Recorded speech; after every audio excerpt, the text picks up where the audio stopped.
Pikërisht e gjithë kjo që u përmend më lart dëshmon qartë se ndeshja që do të luhet në stadiumin e qytetit në Gostivar mes klubit të futbollit Arsimi dhe klubit të futbollit Makedonia Gjoçe Petrov është një finale e madhe. Arsimi në cilësinë e vendasit do të ketë përkrahjen e madhe të tifogrupit me ngjyrat verdh e zi, të cilët në ndeshjen kundër Bregallnicës ishin në nivelin më të lartë sa i përket animit korrekt.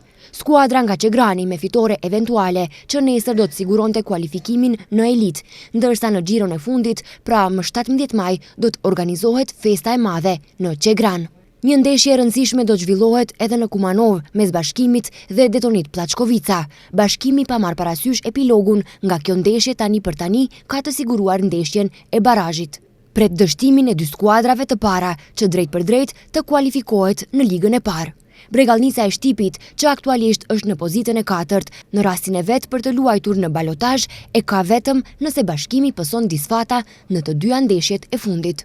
Në xhiron e 29, që luhet nesër me fillim në ora 17, takohen Arsimi Makedonia Gjoçe Petrov, Bashkimi Detonit Plaçkovica, Bellasica Boreci, Kamenica Sasa Osogova, Novaci Skopje, Ohri Bregallnica, Pobeda Kozhufi dhe Vardarski Vardari.